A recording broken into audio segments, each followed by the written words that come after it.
Não podemos meter multa.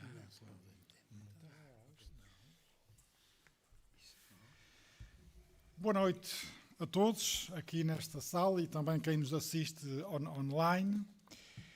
Excelentíssimo professor José Manuel Pereira de Almeida, professor Nuno Martins, doutor Júlio Mendes Rocha, doutor Carlos Correia, meu colega, minhas senhoras e meus senhores. Acolhemos hoje, no presente ciclo cultural, mais uma edição da iniciativa Diálogos contra a Maré. É um espaço de reflexão crítica e de partilha plural que se tem afirmado como um fórum privilegiado de pensamento, de debate cívico e diálogo entre diferentes sensibilidades culturais, sociais e até espirituais. Inserido na missão desta instituição, que faz este ano 70 anos de vida, enquanto lugar de preservação da memória, mas também de construção ativa do pensamento contemporâneo. Este evento propõe-se analisar temas estruturantes da atualidade, convocando vozes diversas e promovendo uma escuta atenta e também participada. Hoje vamos debater o tema O legado do Papa Francisco, uma escolha que reflete a relevância histórica, espiritual e social do pontificado de Francisco, bem como o impacto profundo que a figura do Papa Francisco exerceu dentro e fora da Igreja Católica. Desde o início do seu ministério petrino, o Papa Francisco marcou a agenda internacional como uma abordagem pastoral centrada na proximidade, na justiça social e na defesa dos mais frágeis e desafiou também as estruturas, as mentalidades e as práticas enraizadas. Esta iniciativa resulta de uma parceria com o Seminário de Angra, instituição de referência na formação teológica e humana, cuja colaboração reforça a dimensão reflexiva e académica deste encontro.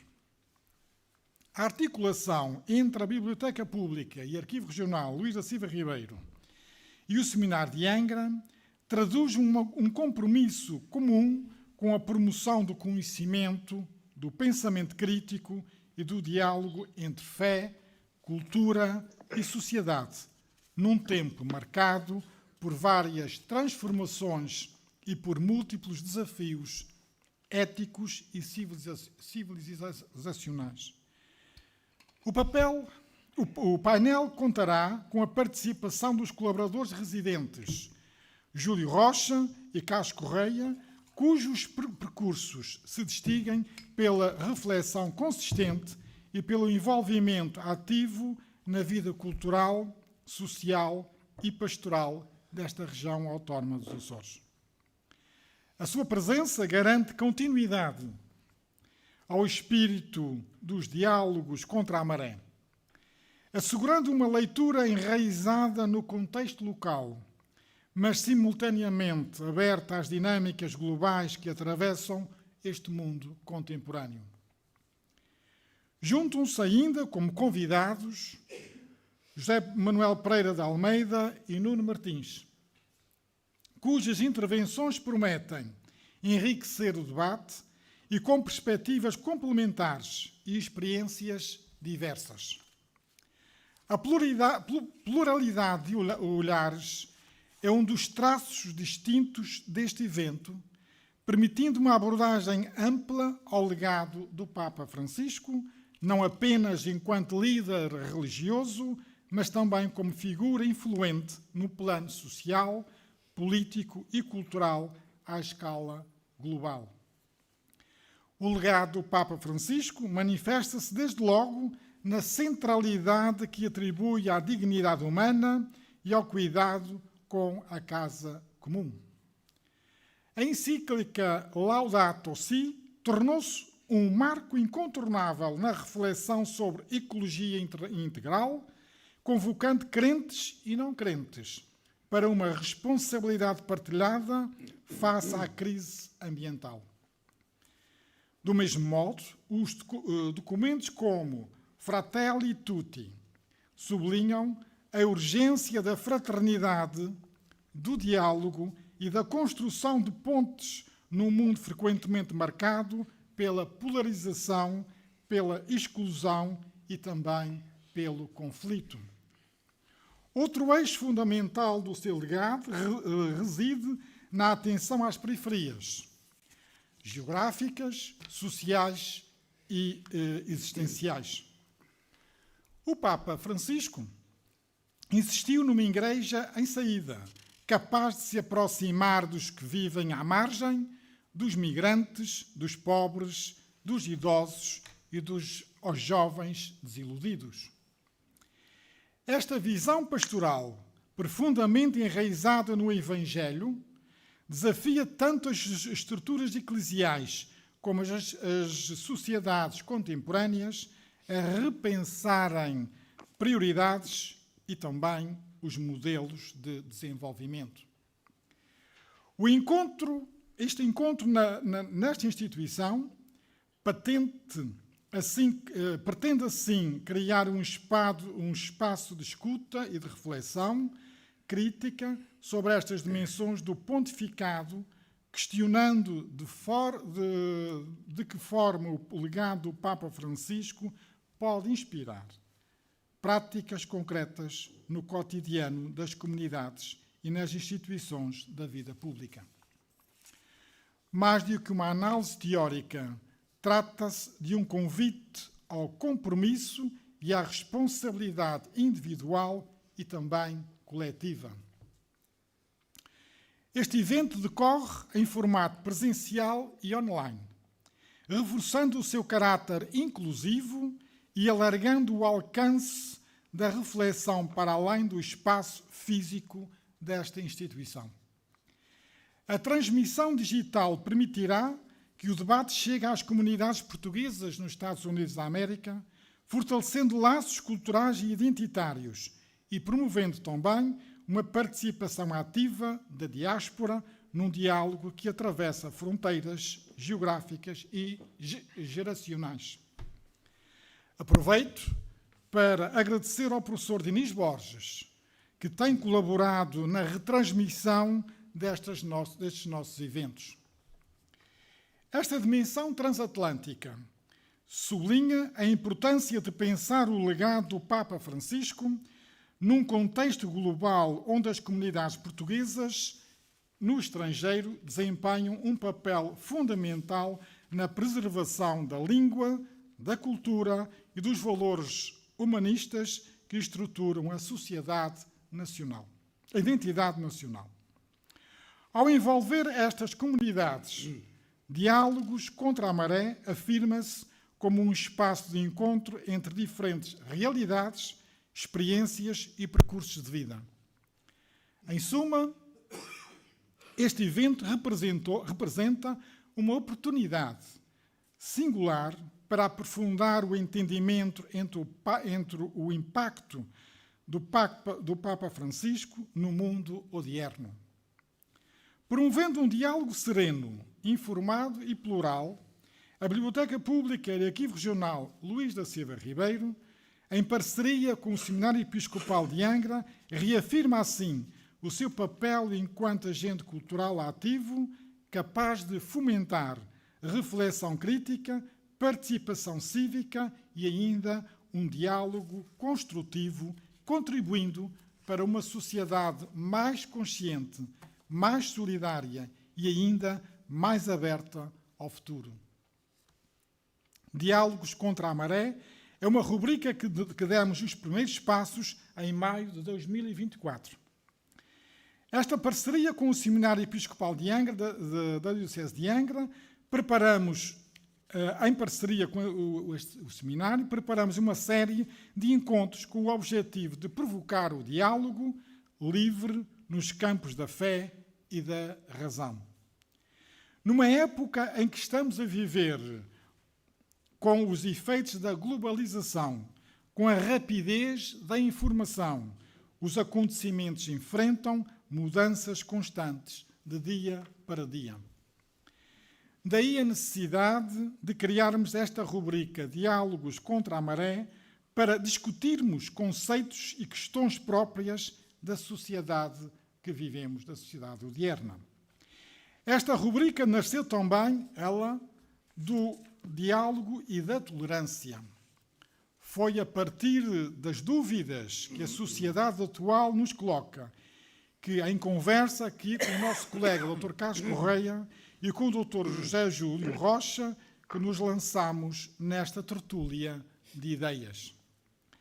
Um agradecimento especial, portanto, aos dois, ao Dr. Júlio e ao Dr. Carlos Correia, por avançarmos com esta ideia desta tertúlia de ideias.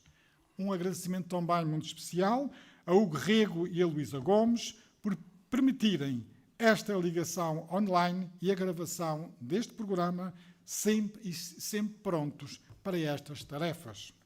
Agradeço também a Melania Castro e a Steven Almeida, equipa que sem eles também era impossível mantermos isto de pé.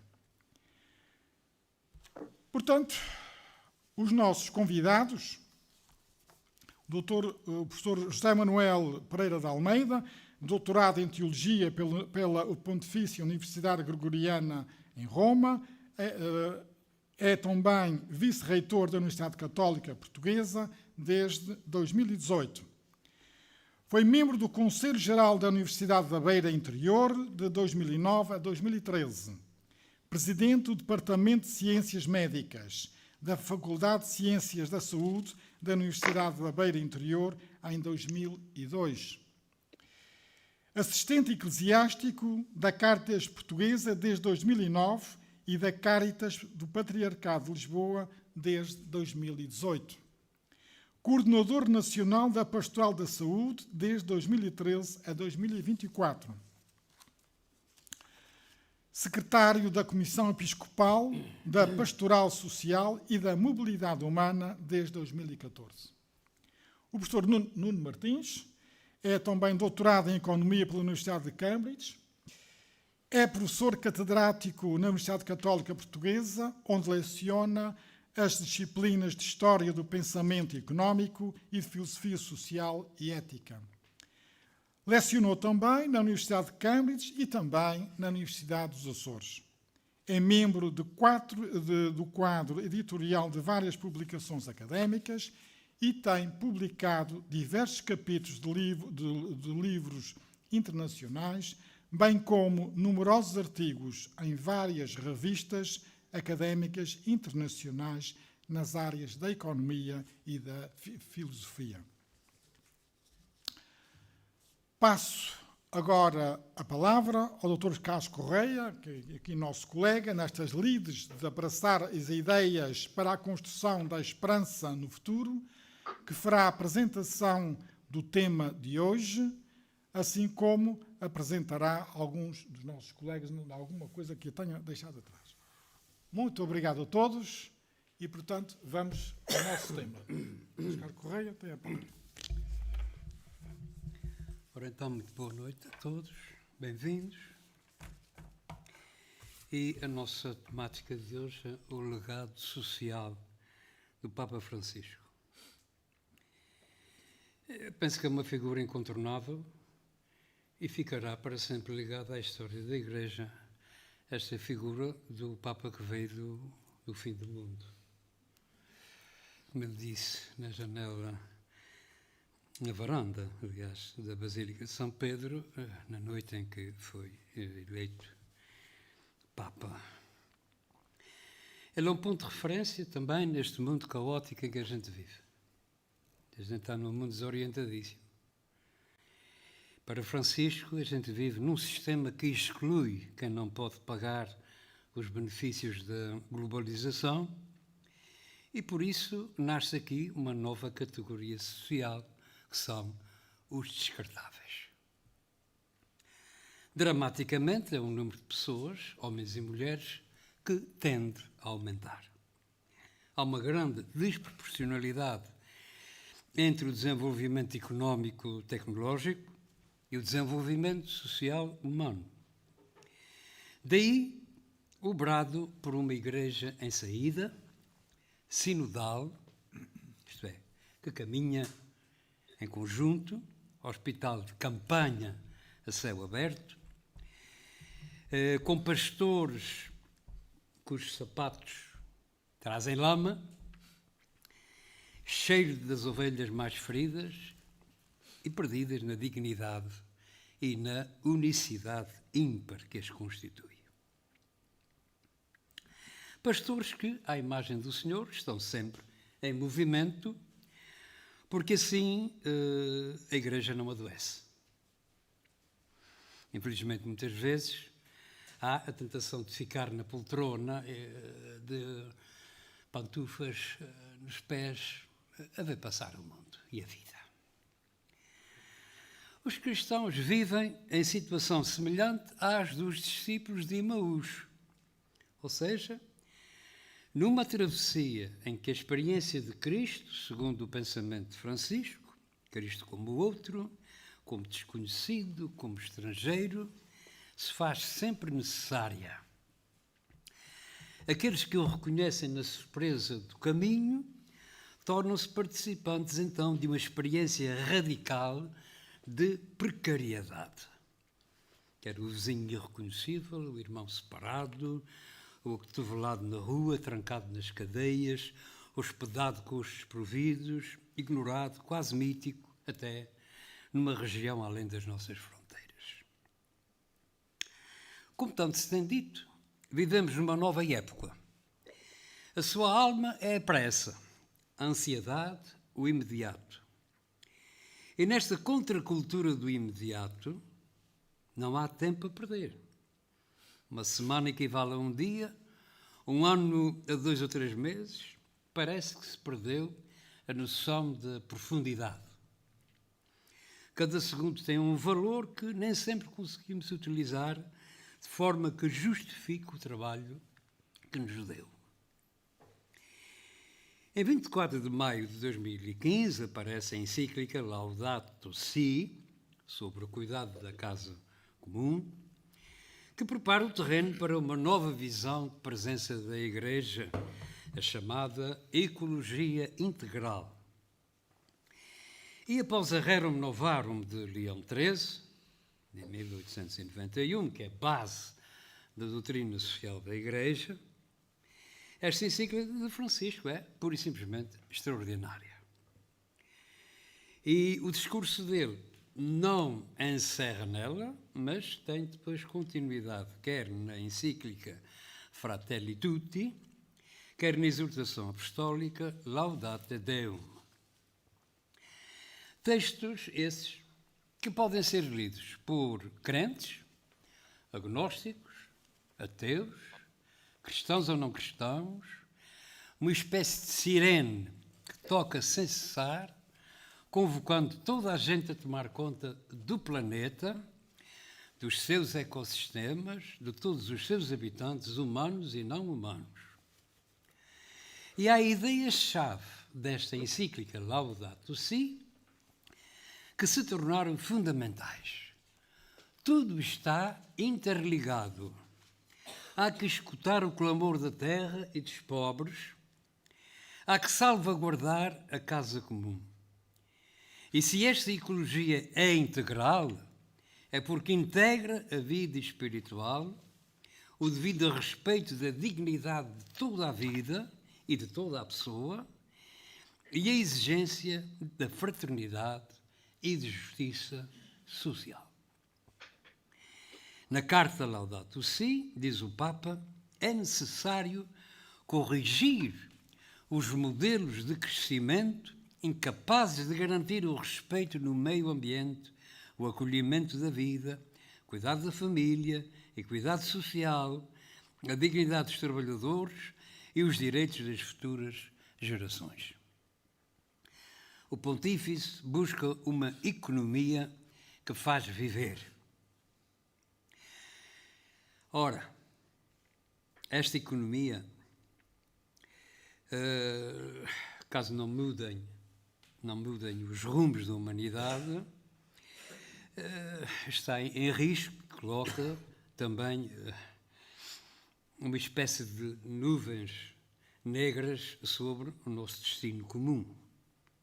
O planeta Terra, de onde Deus tem mostrado sinais evidentes de esgotamento. A grande mensagem de Francisco é clara. Justiça social e justiça climática são uma só e mesma exigência. É a mesma coisa.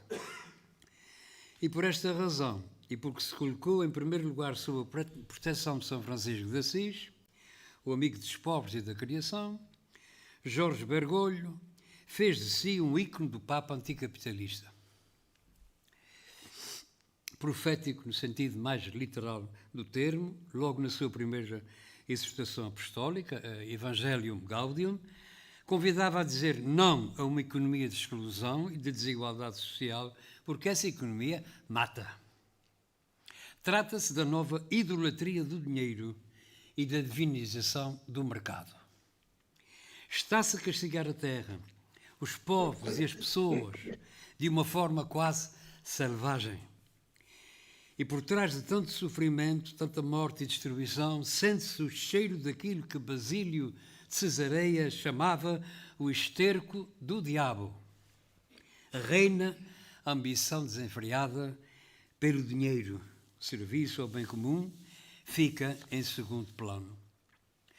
Quando o capital se torna um ídolo e dirige as opções dos seres humanos, quando a avidez do dinheiro domina todo o sistema socioeconómico, arruína a sociedade, condena o homem, transforma-o em escravo, destrói a fraternidade interhumana, faz lutar povo contra povo e até, como vemos, põe em risco esta nossa casa comum. No jubileu do ano transato que inaugurou, invocou a dívida ecológica dos países ricos aos países pobres e fez ponto de honra em anular a dívida dos países do Sul, vítimas da voracidade dos mais ricos. Francisco brada: não é possível que a morte por congelamento de um idoso sem abrigo não seja notícia, enquanto o é a de 2 pontos na bolsa. Isto é exclusão. Não se pode tolerar mais o fato de se lançar comida no lixo quando há pessoas que passam fome. Isto é desigualdade social. Hoje, tudo entra no jogo da competitividade e da lei do mais forte, em que o poderoso engole o mais fraco. E a consequência desta situação, grandes massas da população vêem-se excluídas e marginalizadas, sem trabalho, sem expectativas, nem perspectivas, num beco sem saída. O ser humano é considerado em si mesmo como um bem de consumo, que se pode usar e depois lançar fora. Assim teve início a chamada cultura do descartável, que, aliás, chega a ser promovida. Já não se trata simplesmente do fenómeno de exploração e opressão, mas de uma realidade nova. Com a exclusão, fere-se na própria raiz a pertença à sociedade onde se vive, pois quem vive na favela, na periferia ou sem poder, já não está na sociedade, está fora. O excluído não é explorado, é um resíduo, é uma sobra. Papa Francisco constantemente nos alerta sobre os cuidados com os mais pobres e vulneráveis da nossa sociedade. E tais exortações não são apenas por meio de textos ou pronunciamentos, elas partem também de gestos concretos do Bispo de Roma, que por meio do seu exemplo nos adverte sobre os perigos e as consequências nefastas da chamada globalização de indiferença, que não nos faz enxergar os nossos irmãos que estão abandonados, deixados à margem, tendo assim a sua primazia de filhos de Deus negada e expoliada. Papa Francisco, assim como o bom samaritano, viu, sentiu compaixão e, como tal, humaniza homens e mulheres tornados invisíveis por um sistema que gera fome e morte. O Papa não só defendeu os pobres por palavras, era mesmo seu amigo, que o digo palazzo migliori, é assim que se diz. Com quase 2.000 quadrados, de 2.000 metros quadrados e 4 andares, ali na Via della Conciliazione, que em 2019 foi abandonado, desocupado por uma congregação feminina, e foi destinado, inaugurado pelo Papa, a centro de acolhimento diurno e noturno para os sem-abrigo. Outros talvez o arrendasse, ou vendesse, para o hotel de luxo, dada a situação geográfica do imóvel. Vemos em Francisco um homem de diálogo, cuja simplicidade impressiona e cativa. Não esconde a doença, a incapacidade. Desmistifica a figura do Papa como um intocável acima de nós. Vinha na cadeira curula antigamente, a dizer adeus a toda a gente. Em cima da cadeira curula, uma alegria. Então, longe de tudo e de todos, não. É alguém que está com incapacidade de se mover, de se movimentar. Vem numa cadeira de rodas. Cadeira de rodas. Aliás, foi das imagens que mais me impressionasse deste Papa, foi no dia a seguir a esta última alta que teve do Hospital Gemelli. Ele foi, acho que foi à Basílica de São Pedro, a Basílica, de pijamas. Pijamas e com cobertor. E passa, sim, e dá aquele sorriso, um sorriso que ilumina o rosto fica como um sol resplandecente, e pá, como se fosse um avô comum, a todos nós, em cujo coração cabemos à larga, como, salvo as devidas distâncias, no coração do próprio Cristo. Muito havia para dizer. Muito havia para dizer. Aliás, a primeira viagem que ele fez é Lampedusa, no meio da crise migratória.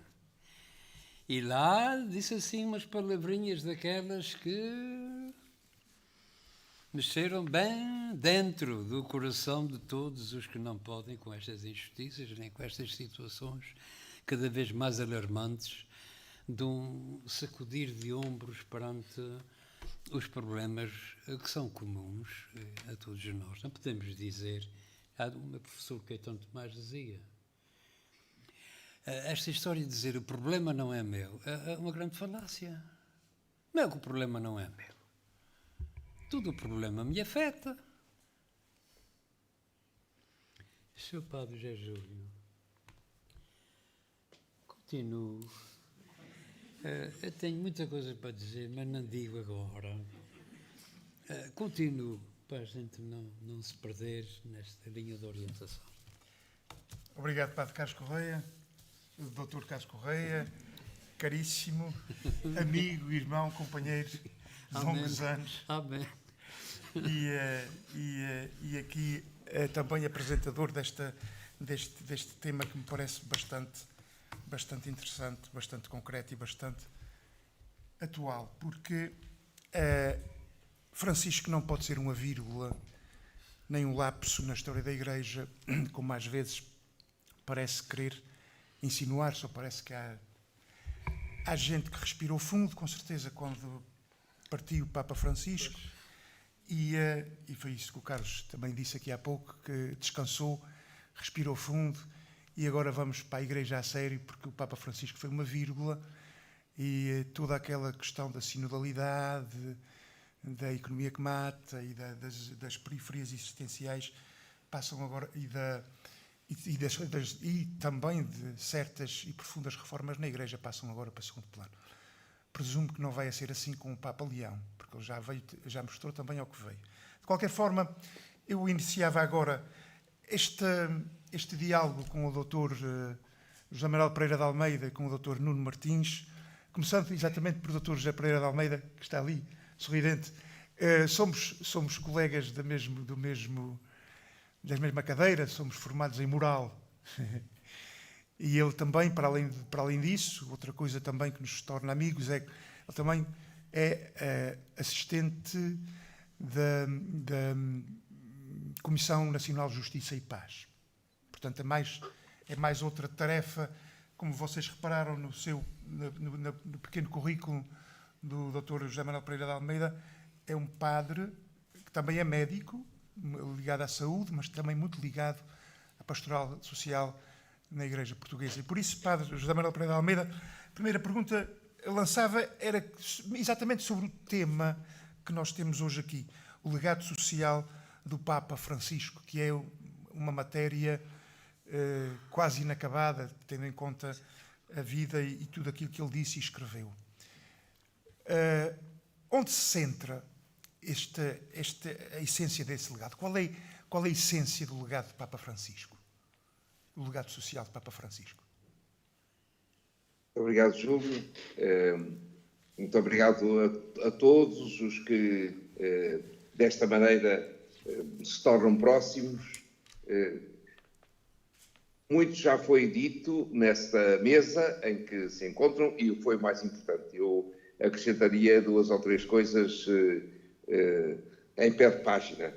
E começava exatamente por esse grande gesto, que foi a sua primeira viagem à ilha de Lampedusa, já recordado pelo Sr. Doutor, e também pelo último gesto, que foi a despedida na Praça de São Pedro, quando veio da Clínica de Gemelli. E ele insistiu com o enfermeiro que o acompanhava para ir. Era uma despedida. Eu não sei se ele sabia, se ele tinha essa consciência que era uma despedida. Eu, quando o vi, não tive essa consciência. Depois percebi que sim, que se tinha despedido. Eu creio que entre estes dois dois gestos eloquentes, a sua vida foi palavra e relação.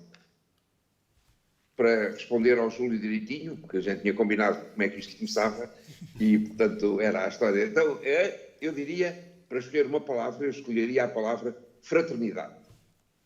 Fraternidade levada a sério. Fraternidade efetiva. Foi como uma resposta a um jornalista libanês numa viagem de regresso ao do Bahrein sobre o documento sobre a fraternidade humana, que o Papa explicou como é que o documento tinha surgido. De resto, o Papa era pródigo a explicar como é que as coisas tinham surgido. A Laudato Si está documentadíssima como é que ele fez, e isso é bom para a gente tirar a ideia de que o Papa um dia chega à varanda e começa a escrever uma encíclica e no dia seguinte leva a andar para a publicação, não é? Mas esta do documento belíssimo, assinado em Abu Dhabi com o grande imã Al-Azhar Aman Al-Tayeb, a 4 de fevereiro, esta data entrou no calendário enquanto dia da fraternidade. Ele contou como foi. Ele diz assim, tenho aqui escrito e vou ler. O documento começou. O grande imã veio ao Vaticano e depois ele disse assim, ele tinha vindo ao Vaticano para uma visita de cortesia. Após o nosso encontro protocolar, estava quase na hora do almoço e ele estava de partida. E enquanto eu o acompanhava para me despedir dele, perguntei-lhe, mas onde vai almoçar? Venha, vamos almoçar juntos. E foi aqui que começou o documento. Ou seja, depois o Papa continuou a pensar no assunto, tornou-se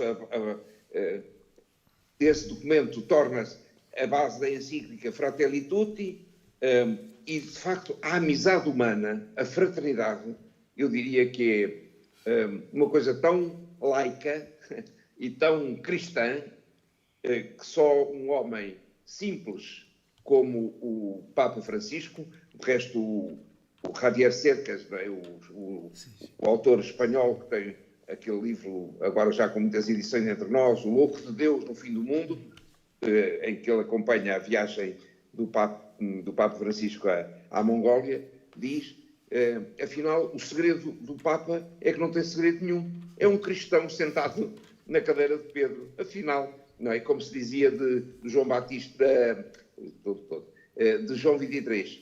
Era Hannah Arendt que comenta sobre João 23, que afinal era um cristão, devia ser engano, porque era um cristão sentado na cadeira de São Pedro.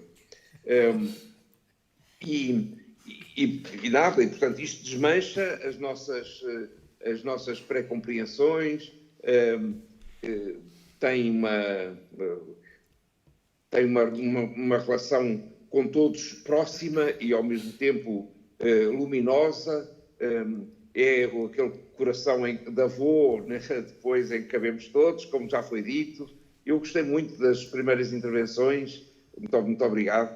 E se eu tivesse que sublinhar quais eram os cinco textos que, sob o ponto de vista do social, são mais importantes, claro que é logo o texto programático, Evangelii Gaudium, depois a Laudato Si, obviamente, grandíssimo texto, depois a Amoris Laetitia, ainda este documento de Abu Dhabi sobre a fraternidade humana e, finalmente, a encíclica Fratelli Tutti. Claro que ficam muitos outros textos de fora, mas parecia-me que nestes o Papa sublinha a ideia que contra a globalização da indiferença só podemos reagir com uma globalização da solidariedade. E isso, como também diziam, diz-nos respeito a todos. É um problema meu, é verdade, Sr. Professor, é um problema meu, não é problema dos outros, não é? E quando a gente reage desta maneira indiferentemente, encolhendo os ombros, mais tarde ou mais cedo, e agora temos a evolução da política internacional do modo dramático como temos, com epicentros vários, e um deles é mais perto de Vossas Excelências do que meu, mas eu não estou longe, porque é na América, na verdade. Enquanto vai à Groenlândia, pode ser que se distraia da terceira, mas não tenho certeza. E pronto, e eu diria assim só de entrada, com isto tudo, suponho que agora o professor Nuno Martins vai elevar o nível da conversa e, portanto, para mim, Júlio, é tudo. Caríssimo, antes de passar ao Dr. Nuno Martins, gostava pegando naquilo que disse, de fazer um desafio, tendo em conta a revolução que o Papa Francisco veio trazendo para o centro as periferias existenciais, para dentro da Igreja, abrir as portas, não ser alfândega, esta revolução que ele veio trazer. A gente ainda tem, peço desculpa, a alfândega da fé a gente ainda tem essa. Exatamente, a Igreja não deve ser uma alfândega, exato. É verdade. Mas acha que esta revolução do Papa Francisco é uma revolução incompleta ou terá continuidade no futuro na Igreja, vendo o mundo como ele está? Eu só espero que tenha. Concluímos, ou encerramos o ano jubilar da esperança, mas não encerramos a esperança. A esperança é para abrir ainda mais, e eu espero que, de facto, como tu dizias há bocadinho, com o Papa Leão e arredores, as coisas continuem. Obviamente que há muita gente que, como sabemos, que rezava, entretanto, para que o Papa Francisco morresse. E não é porque fossem más pessoas ou que não é por ódio ao Papa Francisco, é porque genuinamente acreditavam ou sustentam que a Igreja ficava melhor se ele não estivesse cá, não é? Portanto, isso não desaparece por artes mágicas. Eu espero que o caminho sinodal que começámos ganhe, de facto, fogo e liberdade interior para poder completar a transformação que ele iniciou. Ele iniciou algumas coisas que não pôde completar, como é óbvio, Mas pôde, por exemplo, as finanças do Vaticano parece que estão resolvidas, ou seja, que é uma coisa que milagre, era quase um milagre. coisa que no tempo do IOR ninguém pensava, não é? Ninguém pensava que pudesse ser. Eu acho que o Papa Bento XVI foi-se embora achando que não podia, que ele não podia fazer mais, não é? O que estava em questão eram os abusos, mas não eram só os abusos. Eram todas as coisas. E o Papa Francisco vem já com uma idade que não era propriamente um jovem, e veio com uma juventude interior extraordinária. Nós todos animámos na presença dele, não é? na relação com ele. É extraordinário. Eu espero que sim, que as coisas continuem e continuem muito bem. Obrigado, Dr. José Manuel. Daqui a bocadinho, talvez, também vou voltar assim. E agora, o Dr. Nuno Martins. Há uma frase que me baila na cabeça e que certamente toda a gente já está a pensar, porque estou a falar com um ecónomo, com um professor de economia e de filosofia e de história da economia, e também com um cristão. Há uma frase que não me sai da cabeça e certamente já sabe qual era a primeira pergunta que eu iria fazer. Quando o Papa diz esta economia mata, esta é uma frase que tem uma força enorme, tanto que ficou. A que é que ele se referia e será que ele tem razão que esta economia mata mesmo, mas haveria uma outra economia melhor? É que eu falo economia da vida, mas não sei. Muito obrigado pela pergunta. Eu gostava de começar por agradecer o convite para estar aqui presente, tanto à Biblioteca como ao Seminário de Angra, cumprimentar também o professor Pereira de Almeida, um gosto de vê-lo, embora agora à distância e não presencialmente, também cumprimentar o Dr. Júlio Rocha, o Dr. Padre Carlos Correia e o Dr. Avelino Santos. Eu, quando estava a ouvir o Dr. Carlos Correia, fez-me lembrar, porque ele também foi o padre da minha paróquia antes de eu ir viver para o Porto, portanto senti que estava de novo a uma das homilias muito sempre interessantes, importantes e provocadoras do Padre Carlos, portanto foi um prazer voltar a ouvir também. E quanto à pergunta que é colocada, eu não, da economia que mata, não é de todo inesperada, por várias razões, e até porque já tínhamos acertado. Já tínhamos conversado, estava aqui a fazer Portanto, mas a questão mas o que não estava combinado era depois o que é que íamos dizer sobre a economia que mata. Essa parte foi de facto inesperada, portanto, mas vou responder dentro do melhor que puder. Portanto, a questão, quando se fala da economia, quando surge essa expressão, surge associada à ideia da defesa da vida, isto é, dentro da Igreja, a vida é um valor, a vida humana é um valor inalienável, o imago Dei, portanto a imagem, o ser humano é criado à imagem de Deus e essa dignidade humana é algo de inviolável. E, por vezes, quando se fala da economia, é esquecido que, por vezes, fala-se desse tema da vida, mas não se fala do tema da vida articulado com as questões económicas, com as questões de como a pobreza e desigualdade pode pôr em causa essa vida. E, portanto, eu penso que há aqui uma vontade de colocar essa questão no centro. Houve também outro movimento que surgiu, como a economia de Francisco. Portanto, houve, de facto, uma preocupação do Papa Francisco de ir de encontro às questões económicas. E, quando ele fala de uma economia que mata, está, sem dúvida alguma, a fazer uma crítica incisiva, frontal, a uma forma de organizar a economia. Mais que isso, e até tanto já com Bento XVI e mais recentemente com o Papa Leão XIV, é também feito às vezes uma referência quase às próprias teorias económicas. Portanto, a própria modo de pensar, não é só a economia que existe, mas o próprio modo de pensar a economia. Nós atualmente temos um problema fundamental, que é como resolver os problemas sociais dentro dos limites ecológicos. Durante muito tempo falava-se dos problemas sociais como primordiais, mas não tanto dos problemas ecológicos. Quando o Papa Francisco reposiciona a questão do desenvolvimento humano integral, que já é central à doutrina social da Igreja, pelo menos desde o Papa Paulo VI e o Populorum Progressio, se não for antes, mas aí que surge a expressão, se não estou em erro, o nosso especialista da Universidade Católica da Doutrina Social da Igreja, felizmente está aqui, que é o professor Pereira de Almeida, portanto pode-me clarificar se não for o caso. Eu já aprendi com ele que com João 23 há uma mudança fundamental da doutrina social da Igreja do método dedutivo para o método indutivo. E agora a questão de quando é que surge o desenvolvimento humano integral, penso que será aí, mas pelo menos o Papa Bento XVI atribui a essa encíclica Populorum Progressio um papel muito importante, porque ele diz que é como se fosse a rerum, aliás, ele diz na Caritas in Veritate que é a rerum novarum dos tempos modernos, ou seja, o tipo de documento que precisamos para os problemas atuais ou cujo espírito precisamos recuperar. E o Papa Francisco reposiciona essa questão do desenvolvimento humano integral enquanto ecologia integral, o que denota a consciência de que os problemas sociais têm que ser resolvidos dentro dos problemas ecológicos. E o que ele parece sugerir é que a teoria económica que nós temos atualmente não resolve esses problemas sociais dentro dos limites ecológicos. Porquê é que não resolve? Bom, podemos também debater múltiplos problemas que surgem nesta questão.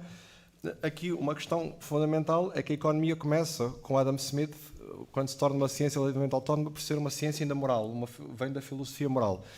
E quando, a dada altura, começas a fazer, principalmente no início do século XX, uma separação entre ética e economia como se fossem duas coisas separadas. E essa chamada separação entre eficiência e equidade como se fossem duas coisas diferentes. E esta separação está errada por várias razões. Para já, porque perde a referência ética, que tem que ser o fim último do que a economia procura servir, mas até está tecnicamente errada, porque, na realidade, não é possível determinar as várias magnitudes económicas sem pensar na distribuição do rendimento. Ou seja, esta questão da separação, da distribuição, como se fosse uma coisa separada, não faz sentido, mesmo do ponto de vista técnico, porque eu não posso saber o que são os preços relativos se eu não sei como é que a distribuição de rendimento entre capital e trabalho é feita, porque conforme um determinado bem é mais intensivo em capital ou em trabalho, vai ter um preço relativo face a outros bens que têm uma intensidade de capital-trabalho diferente. Conforme a distribuição de rendimento, vai haver uma maior procura por bens de luxo ou por bens de primeira necessidade, conforme a distribuição for mais desigual ou mais igual, e o próprio produto interno bruto que tanto se fala na economia, que é calculado com multiplicação de quantidade e preços, essas próprias preços e quantidades variam em função da distribuição, o próprio produto interno bruto varia em função da distribuição. Isto não é algo que não se tenha já pensado há muito tempo. Aquela que é talvez a principal disputa económica no século XX, que é chamada a controvérsia de Cambridge do capital, da teoria do capital. Cambridge porque era uma disputa entre professores da Universidade de Cambridge e professores do MIT, que também fica numa cidade chamada Cambridge, Massachusetts. O que estava em causa era precisamente até que ponto é que nós conseguimos conceptualizar a produção independentemente destas questões da distribuição, e concluiu-se que não era possível. O próprio Paul Samuelson, que era o principal autor da fação oposta, acabou por reconhecer há 60 anos, em 1976, que não era preciso. Portanto, esta questão de ligar a distribuição às magnitudes económicas e à própria forma de pensar a economia é algo que tem-se falado mais recentemente, nos últimos 10 anos tem-se falado sobre isto, mas mais na questão de uma necessidade ética e não de perceber que é um problema técnico da própria conceptualização da economia não estar correta sem isto ser acautelado. E, nesse sentido, eu penso que quando estas questões são trazidas de volta, quando esta questão da distribuição, do desenvolvimento humano integral, da ecologia integral é trazida, abre uma janela de oportunidade para se poder levar estes temas a sérios nas próprias faculdades de economia, que eu pelo menos tento fazer nas minhas disciplinas e penso que seria importante que houvesse uma maior abertura nesse sentido, que nem sempre há na generalidade dos casos. Aliás, quando os alunos chegam à minha cadeira História de Pensamento Económico, dizem, bem, mas eu nunca tinha percebido que estas ligações entre ética e economia eram tão profundas. Na disciplina de Filosofia Social e Ética já se começa a aflorar os temas, mas depois, no terceiro ano, acaba por ser a altura em que se consegue desenvolver o tema um pouco mais. Mas porquê é que nós chegamos aqui? Isto é, porquê é que nós temos este tipo de teoria? É porque os economistas não sabem o que estão a fazer? Não é o caso. Houve razões para se chegar aqui. E houve razões que resultam de se estar numa concepção de economia que se pensava válida. Mas, essencialmente, o que aconteceu foi que o tipo de teoria económica que chegou até nós foi selecionada como a teoria dominante, não por um maior mérito ou menor mérito no tratamento destas questões que estamos a falar, da pobreza e da desigualdade, mas precisamente para, de alguma forma, se afastar delas, num sentido, e por outra razão, para chegar a uma concepção de ciência positivista. O que é que acontecia? Nos Estados Unidos, a dada altura, houve uma necessidade de tentar tornar a economia mais técnica. Mais técnica porquê? Para já porque havia uma concepção de ciência no qual a matematização era essencial para a economia ou qualquer ciência se afirmar. Esta concepção de ciência não está necessariamente correta. É inspirada no modelo da física, mas, por exemplo, se formos para a biologia, percebemos que a análise das estruturas celulares e orgânicas pode ser mais importante que a matematização. Mesmo na física, se calhar o estudo das estruturas atómicas e subatómicas pode ser mais importante do que propriamente a sua matematização. Mas a teoria que é selecionada não é aquela que é mais adequada, na minha opinião, para os propósitos de resolver os problemas sociais, é aquela que tinha o maior grau de matematização e que, no contexto de Guerra Fria, evitava também algumas questões relacionadas com pobreza ou desigualdade que podiam ser vistas como demasiado socialistas. No contexto da Guerra Fria, dos Estados Unidos, é algo que se compreende. E depois, quando os Estados Unidos se tornam, as universidades americanas se tornam as universidades dominantes do ponto de vista do que é o ensino de várias áreas, incluindo a economia, esse modelo é exportado para o mundo inteiro. Ao ser exportado para o mundo inteiro, acaba por haver menos margem para esta economia que acautelava essas questões éticas para dar asa a esta economia mais técnica, que podia ser articulada com as questões éticas, mas não foi. E, portanto, eu penso, quando se fala da economia que mata, estamos a falar, de facto, dos problemas do capitalismo, certamente. Podemos depois ter várias visões de como é que eles podem ser resolvidos, com mais ou menos margem para manutenção do capitalismo, mas durante o século XX, vários autores, como o John Maynard Keynes, assumiam que era preciso, de facto, uma ação, uma correção das falhas de mercado que foram identificadas pelo seu colega em Cambridge, que ele mais criticava, que era o Arthur Cecil Pigou. Ele é que começa a falar da questão das falhas de mercado e, ao fim e ao cabo, o Keynes acaba por trazer uma teoria que tenta abordar essa questão, bem ou mal. Quando se fala da economia que mata, da economia de Francisco, versus a economia de Francisco, ele fala da economia que mata, mas também a economia que faz viver. Eu lembro que estava uma vez nas jornadas de teologia na Universidade Católica no Porto e o meu colega de mesa estava a dizer: já temos texto para a economia que mata, mas falta o texto para a economia que faz viver. Ainda falta.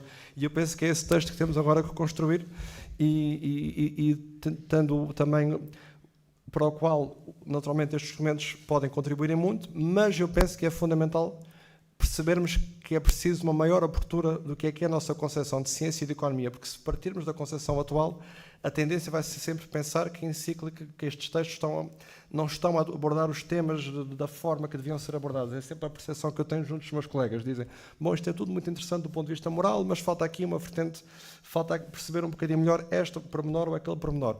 Quando esses pormenores são pormenores dentro do paradigma teórico que eu penso que ele próprio tem que ser questionado. Mas deixe-me só fazer...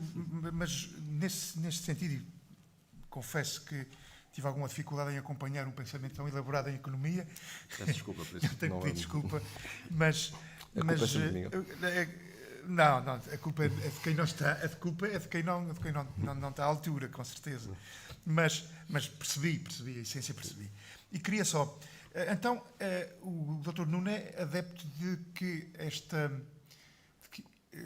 não de uma terceira via, mas de que existem outras formas fundamentais de economia bem mais sustentáveis do que um capitalismo especulativo exponencial em que os países ou crescem ou se estão em decréscimo é uma catástrofe e tudo está de tal maneira tão interligado que basta haver uma crise no subprime nos Estados Unidos para todo o mundo entrar quase em colapso, como aconteceu em 2008.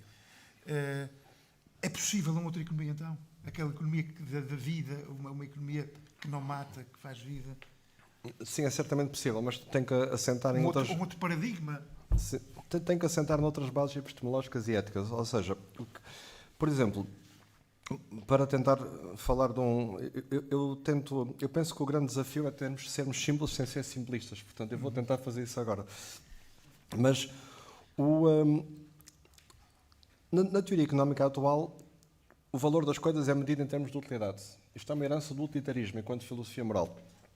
Mas o utilitarismo, quando surge na teoria económica, surge ainda com alguma objetividade do que o que é utilidade era algo que ainda era visto por autores como o John Stuart Mill como algo que tinha alguma objetividade.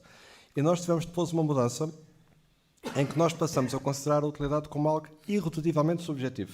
Ou seja, é quase como se houvesse uma fenomenologia completamente subjetiva. O bem-estar é algo que só cada pessoa individualmente é que sabe. A partir do momento que a gente diz que o bem-estar é completamente subjetivo e só cada pessoa é que sabe o que é o seu bem-estar, o que aconteceu a seguir na teoria económica foi dizer: então a melhor forma de organizar a economia é pelo mercado. Porque no mercado é que se vão revelar as preferências subjetivas que vão formar os preços, e sem o mercado, que é o veículo para revelar as preferências subjetivas, que são os preços, e eu não tenho forma de saber o valor das coisas. E este é que é o problema que se gera. O problema que se gera é que constrói-se uma teoria no qual o mercado é visto como inevitável e a única forma de organizar a economia. O que é que o Papa Francisco e outros documentos ligados ao desenvolvimento humano integral trazem de novo? Trazem uma visão, por assim dizer, mais aristotélica, que a Igreja talvez deve a São Tomás de Aquino, em que o bem-estar e o desenvolvimento humano podem ser vistos de uma forma mais objetiva. Que, aliás, o primeiro autor desta escola dominante de economia, o Alfred Marshall, também tinha essa visão. Também tinha uma visão do desenvolvimento humano nesta linha. E quando eu faço isso, eu já posso ter um referencial ético para avaliar para poder corrigir falhas de mercado. Porque enquanto eu não tiver um referencial que permita avaliar o bem-estar para além desta mera subjetividade deste relativismo, eu não tenho um referencial para fazer aquilo, por exemplo, que Keynes ou outros autores defendiam, que é intervir no mercado quando ele está de alguma forma a falhar. Depois há outra questão, que é nós muitas vezes temos essa ideia de que a primeira economia tem que crescer e só depois de crescer é que pode haver distribuição. A primeira questão que eu estava a dizer é que a própria distribuição influencia aquilo que nós chamamos de crescimento.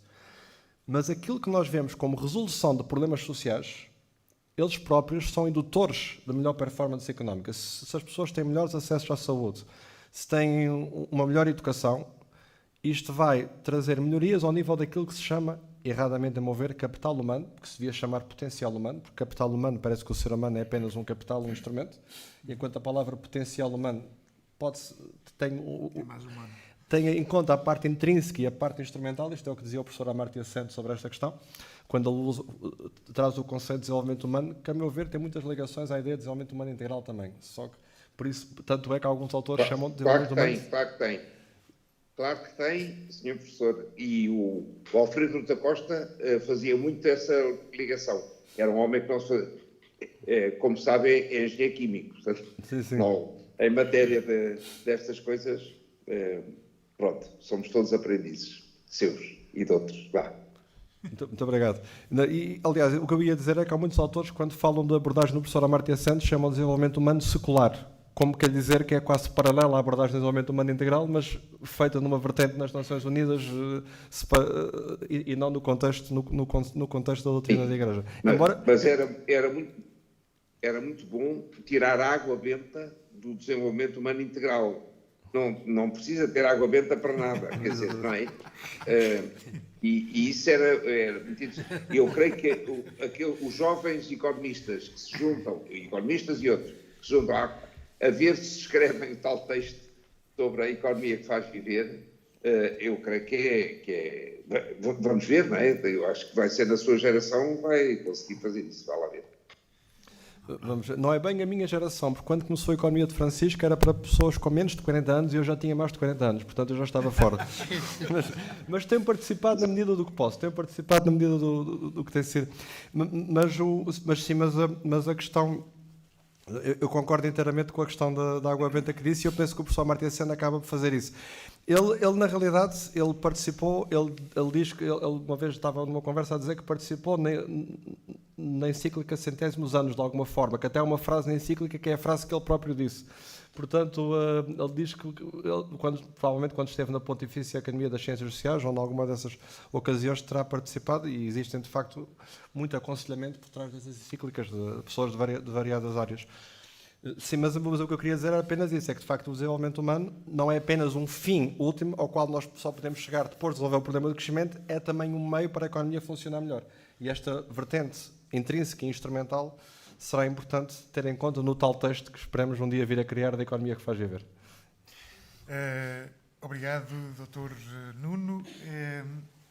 Convém a gente recordar aqui também que uma das coisas, uma das realidades que fez com que o Papa Francisco fosse tão amado, tão ouvido, se calhar mais extra do que certos ambientes intra-eclesiais, mais fora da Igreja, se calhar, até porque a comunicação social, como vem, o Dr. José Manuel já falou deste livro, O Louco de Deus no Fim do Mundo, de Javier Cercas, em que os jornalistas dizem, o Javier Cercas pergunta a um jornalista, então o Papa Francisco só fala de pobreza, de coisas que não são na fala da vida eterna, na reza, na fala o que aparece é o que os jornalistas querem.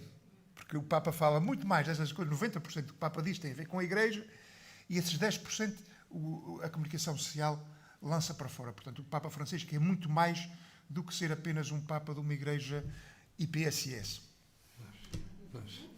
É muito mais do que isso, mas muitas vezes a comunicação distorce a realidade das coisas.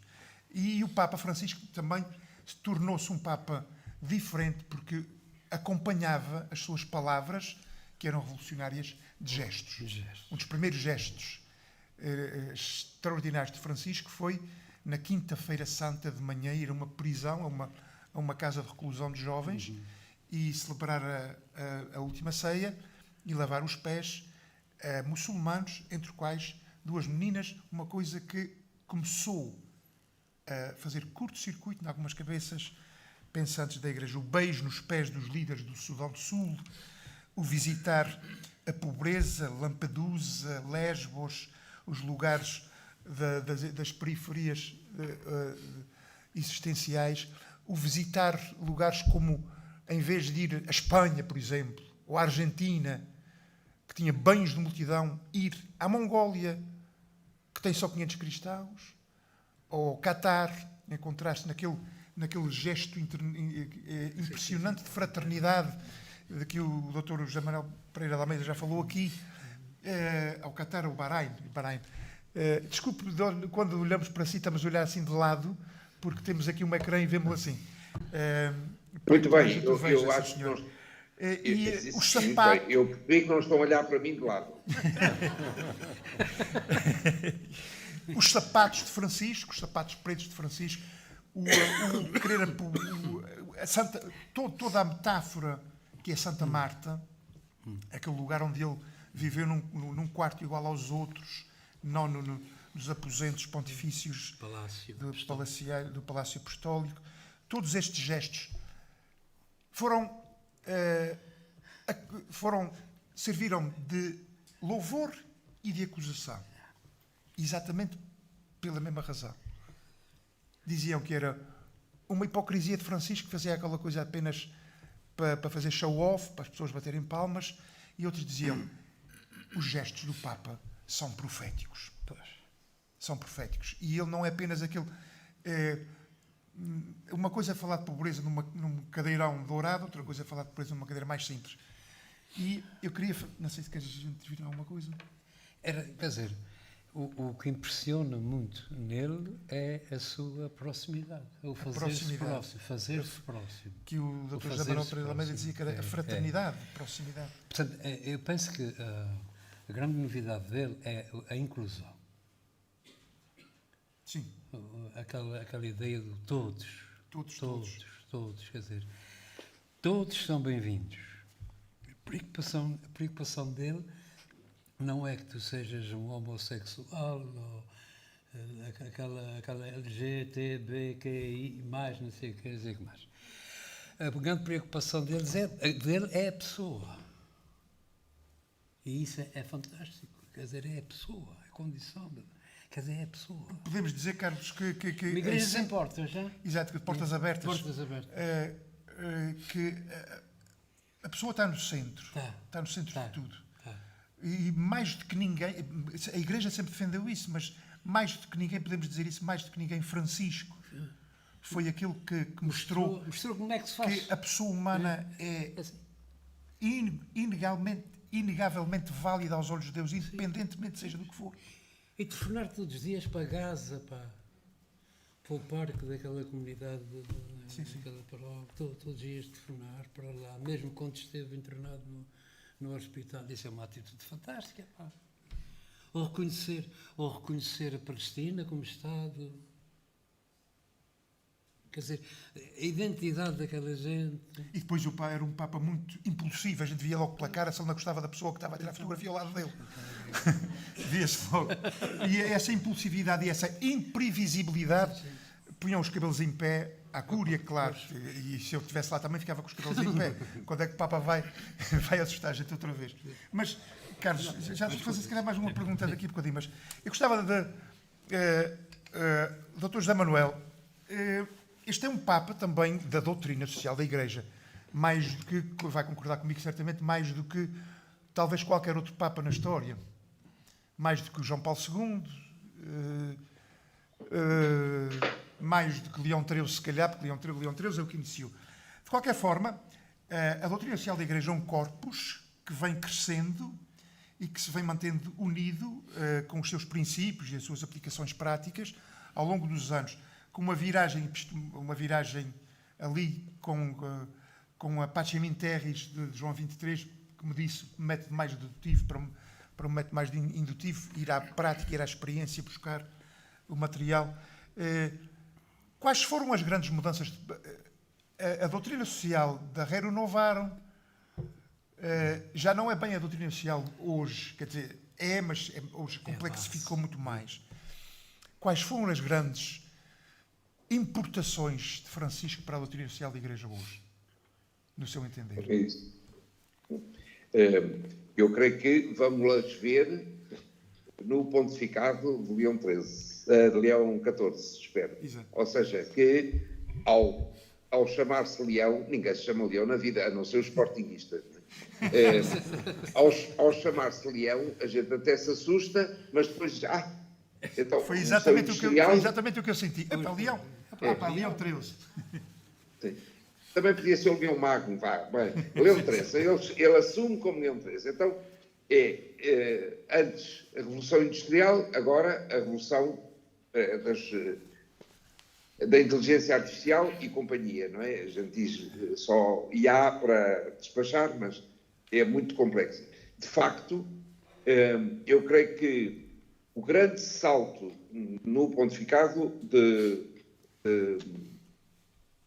do Papa Francisco na doutrina social da Igreja é a Fratelli Tutti, que não é uma encíclica verde, não é uma encíclica eco, é uma encíclica sobre a doutrina social da Igreja. E ele diz isso também lá direitinho, não é? Portanto, ao colocar no centro a pessoa, diz que a pessoa, sim, está no centro, como vocês sublinharam, mas está ligada a tudo, tudo está ligado com tudo.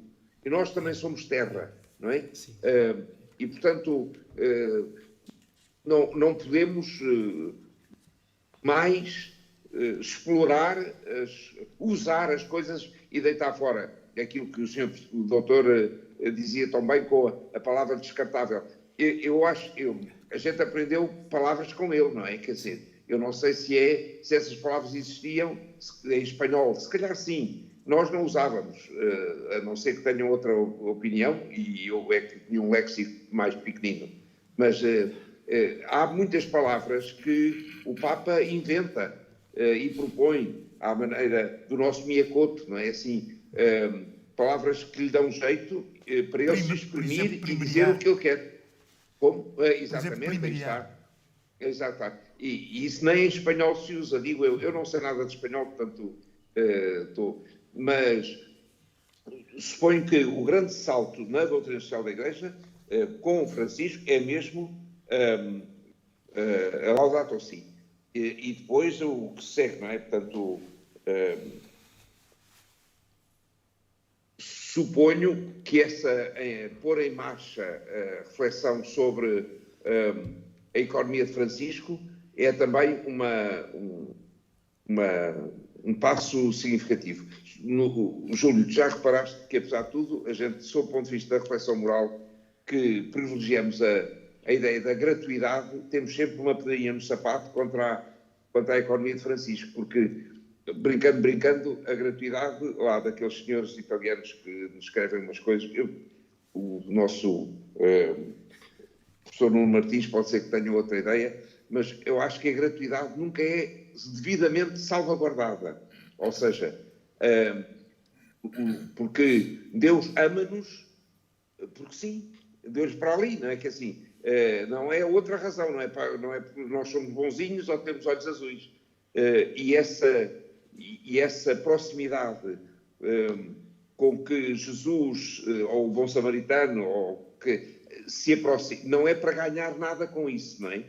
E eu gostaria de ver caminhar nos passos da economia de Francisco também nesse sentido, e não sei se isso lá vai mas pode ser que o Nuno tenha outra ideia, e por isso calava-me aqui e deixava que ele dissesse coisas. Se o Nuno quer dizer alguma coisa.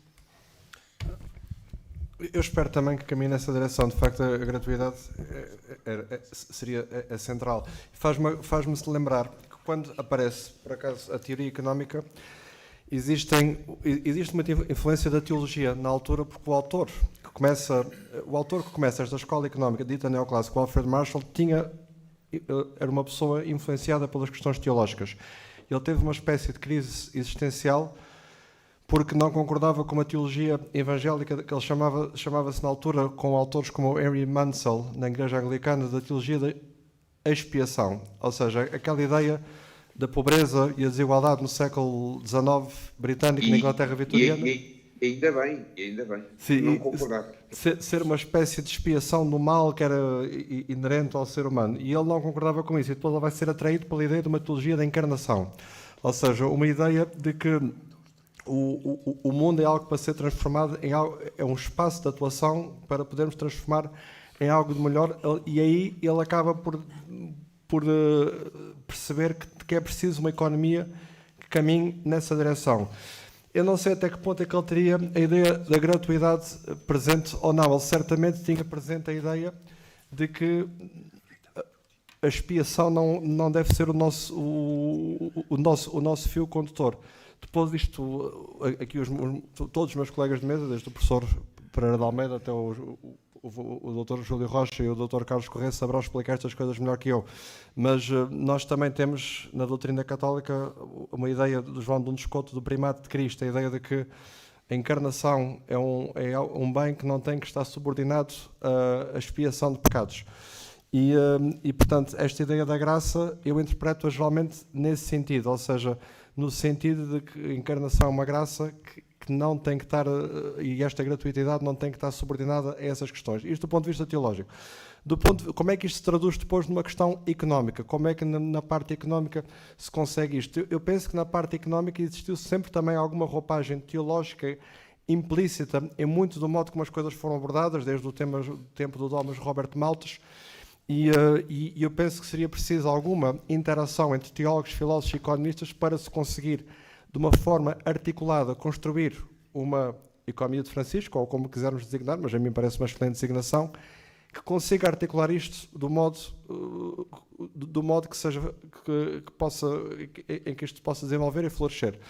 Agora, noto é que da parte da economia, os meus colegas de economia ficam sempre mais nas questões técnicas. Na parte da teologia, às vezes, e da filosofia, há uma certa relutância também de entrar muito nas questões técnicas da economia, e eu, das vezes que fui às jornadas de teologia, eu termino sempre com um apelo, que é que tentem, de facto, sair dos seus domínios e trazer esta disciplinaridade. Há autores britânicos, como o John Milbank, que já tentaram fazer estas questões, ou fazer estas articulações, mas penso que também precisaríamos de as fazer. Portanto, eu não consigo responder a essa questão, que é demasiado complexa, do modo imediato, apenas consigo dar uma ideia do que é que poderia ser um programa, para um caminho para tentarmos chegar lá. Claro, e isto está de acordo com que é muito importante a gente dialogar, ou seja, que perceber o que é que passa pela cabeça dos economistas, e os economistas também perceber o que é que passa pela cabeça dos teólogos da área de moral. O nosso amigo Chiavacci estava a escrever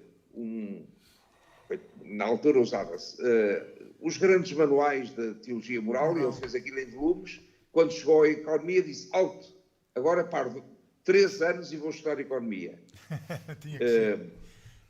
Não é que assim, mesmo assim, não é que ele tenha, é um autodidata. É muito interessante este homem da Florença, é um autodidata, mas esse seu esforço de tentar compreender, ir mais longe, não ficar contente com chavões e ideias pré-feitas, isso é muito, muito, muito importante, é verdade. Eu vou fazer uma pergunta final aos meus 3 amigos que estão aqui ao pé de mim, mas antes de mais gostava de mostrar aqui este livro, La rivoluzione incompiuta. É um livro de Marco Politi, vaticanista que eu ainda não li, quer dizer, já fiz uma leitura transversal, mas dá uma ideia de que o pontificado de Francisco não foi um sucesso.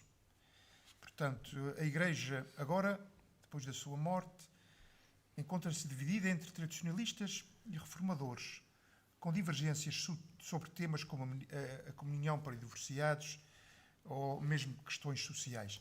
Portanto, ele tem essa ideia de que, se calhar, Francisco fez um grande esforço, merece todo o esforço, mas esse esforço bateu contra uma parede de betão. Eu, sinceramente, não concordo com isso. Prefiro olhar o Papa Francisco como um arco completo de um pontificado onde, durante muitos anos, ainda nós iremos buscar fundamentos para a nossa fé, para a nossa caridade e para o nosso amor, como cristãos. É um homem que começou, mesmo ainda antes de ser Papa, nas congregações gerais, antes da sua eleição, em 2013, por fazer um discurso que convidava as pessoas a fazerem uma igreja em saída. Esta é a ideia-chave para entendermos o pontificado do Papa Francisco. Uma igreja em saída. Daqui deriva todo o pensamento do Papa Francisco. Uma igreja em saída, uma igreja missionária, uma igreja pobre como os pobres, hospital de campanha, uma igreja que vai às periferias existenciais, uma igreja que se reforma por dentro, uma igreja que tem que adjornar. Ninguém como Francisco pôs em prática, sobretudo agora com a sinodalidade, a questão o Concílio Vaticano II. Toda a gente se queixava de que o Concílio Vaticano II estava ainda muito para pôr em prática. Francisco, com essa questão da sinodalidade, com essa questão da igreja em saída, aponta caminhos para grandes, digamos assim,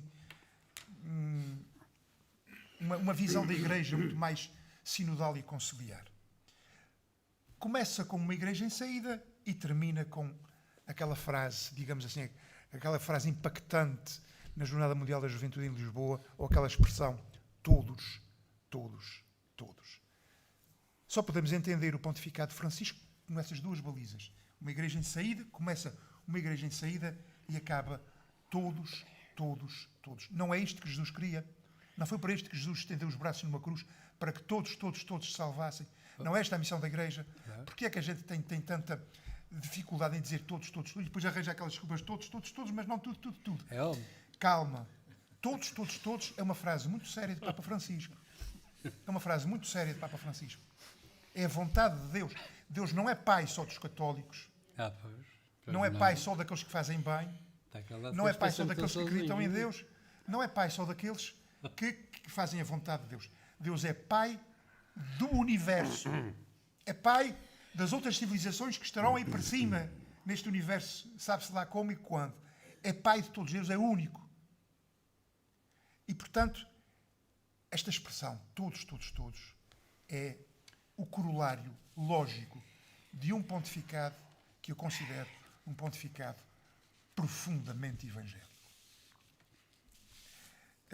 A pergunta que eu faço é que depois, aos três, eu agora lançava aos três, a começar aqui pelo Carlos, e depois vamos abrir ao diálogo. Era uma pergunta mais ou menos, que desse uma resposta mais ou menos concisa.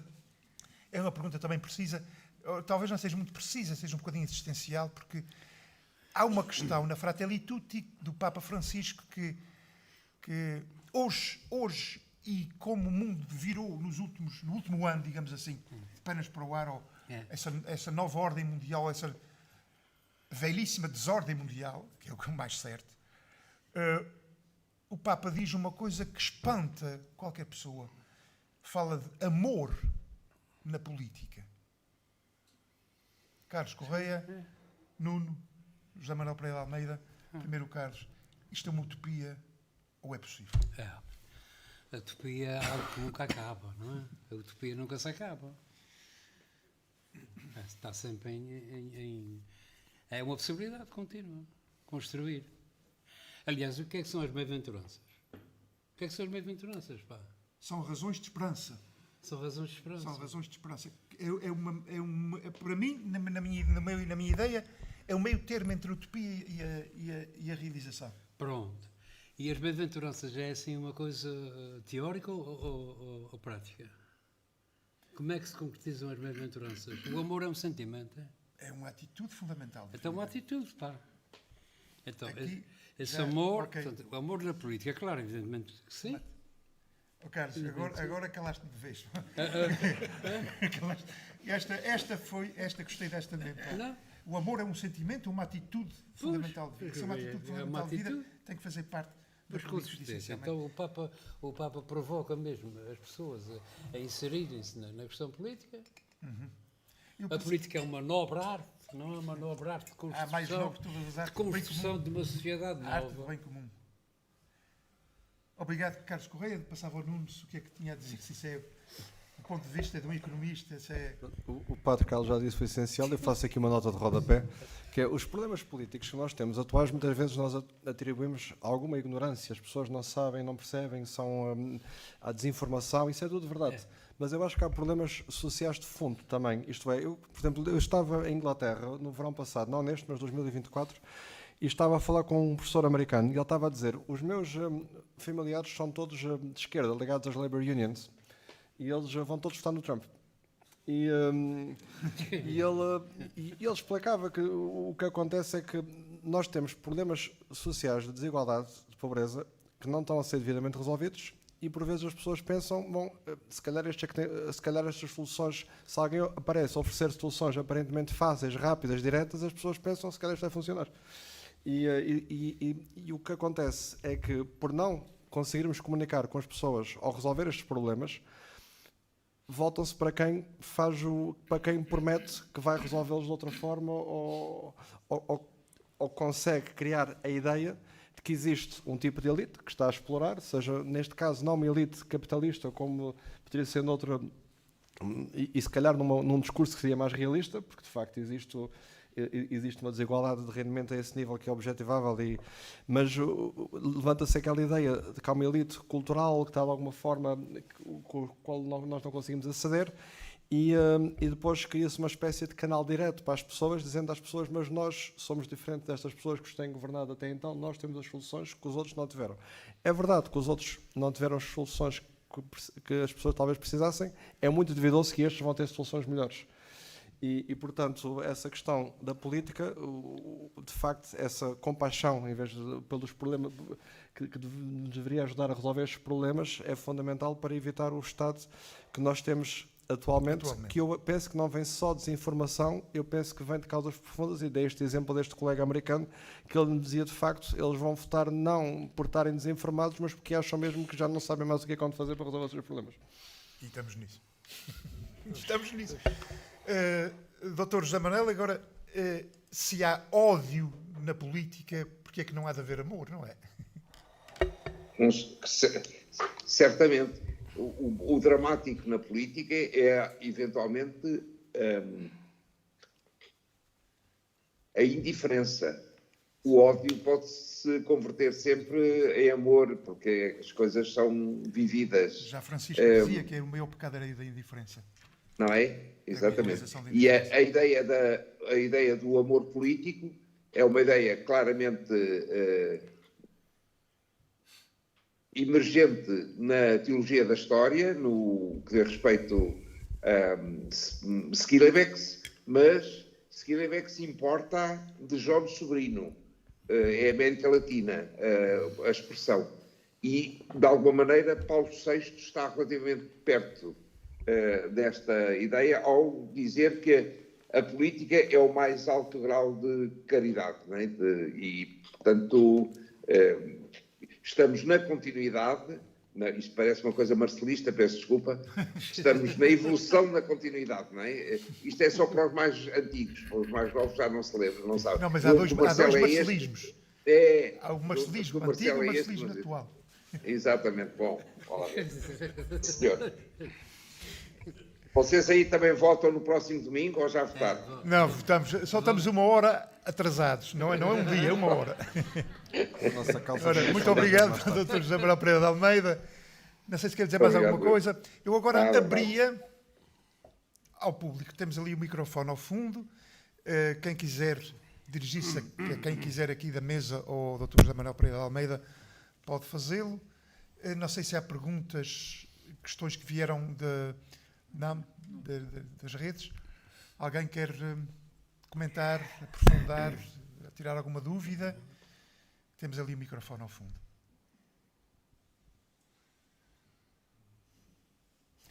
Doutor Tomás Dentinho, tem o microfone. Agradecia que tivesse o microfone. Muito obrigado, eu gostei muito, estou sempre a aprender convosco e sobre estes temas importantes. Eu tinha, no fundo, uma pergunta e uma provocação.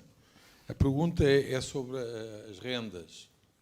Quer dizer, no fundo, quando se fala de redistribuição, há uma redistribuição de dinheiro que não é justa, ou pelo menos que não é necessária em grande parte à questão da afetação da produtividade. E, portanto, não tem diretamente a ver com produção. E há vários tipos de rendas. Há a renda da inovação, que dá a estes tipos que ganham milhões agora e que os distribuem eles próprios de alguma maneira. Há a renda dos recursos naturais, que não está resolvido. Há a renda, neste momento, da função pública, dos monopólios estatais, dos médicos, dos professores, que recebem uma renda enorme que cobram ao Estado e que não têm culpa nenhuma e que a solução vem-nos com mais Estado. E, portanto, exploramos as pessoas com impostos caríssimos para nós termos uma renda maior, porque há uma renda desse serviço que resulta de uma certa interpretação um bocadinho, enfim, que não resolveu o problema, não é? Portanto, nós resolvemos o problema que temos com as soluções, salvo seja da América Latina, do Chávez ou de Cuba, ou mesmo da Argentina de Perón, não teve solução. Portanto, esta solução de passar pelo Estado é o próprio Estado que está em causa e que deve se comportar melhor. E, finalmente, a renda da confiança, que é muito bonita, é fantástico, mas eu amo a minha família, tenho um ambiente fantástico em família. Em Portugal vivemos um ambiente fantástico, mas deixamos fora os outros, não é? Portanto, há uma renda da confiança e aí ligava, portanto, esta questão da renda, que eu acho que é a parte que pode ser redistribuída, que está inventada para termos recursos naturais, e ainda bem que temos, e, portanto, podemos, de alguma forma, não estar sempre a trabalhar, portanto, e avançar muito na gratuidade, se quiserem, porque às tantas, grande parte do serviço está em amar o próximo, na vida em família, em darmos uns aos outros, etc. Eu também, nesta questão da globalização, gostei muito de ouvir o Sr. Padre ali, que a globalização é preciso globalizar a solidariedade e não voltar para trás. Voltar para trás é o que o Trump quer, é o que a Europa quer, é o que a China quer, e é um desastre. E, portanto, eu acho que é preciso termos muito cuidado com aquilo que dizemos. Porque muitas vezes aquilo que dizemos é voltar para trás, e voltar para trás é muito pior. Há fome no mundo, mas há 20 anos havia muito mais fome no mundo. Em 1980, com a conferência do Cairo, não sei o que, sobre a demografia, não se disse muito, mas matou imensas crianças pela Índia e pela China. Porque as pessoas têm os filhos que querem, não os filhos que vêm pelo ato sexual dos animais. Não é? E, portanto, há erros fatais nesta comunicação e, neste momento, acho que voltar para trás é errado. Finalmente, eu desafiava, nós escrevemos o ano passado, editámos um ano passado, um livro chamado Cumprir Portugal, que no fundo é o desafio que Portugal tem agora de integrar 1.500.000 migrantes ou mais, porque precisamos desses migrantes, que tem um desafio muito concreto, muitos deles são muçulmanos, e gostava de ver esses todos, não é? Gostava de ver essa abertura da Igreja, e de nós todos, porque se nós depois, de facto, da proximidade, é gente ótima, e, portanto, eu acho que há aí uma barreira muito grande que eu acho que a Igreja tem que enfrentar, e que eu lembro que há 10 anos eu fui ao Pau-Casaco ao Iraque.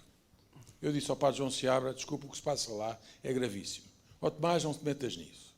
E o Papa foi lá 10 anos depois. E, entretanto, mataram todos os cristãos que saíram do Iraque. E, portanto, eu espero que não aconteça agora o mesmo no Irão. Há aqui, é claro que a Igreja dá cartas em todas estas coisas, não é? E faz muito mais que o Trump faz.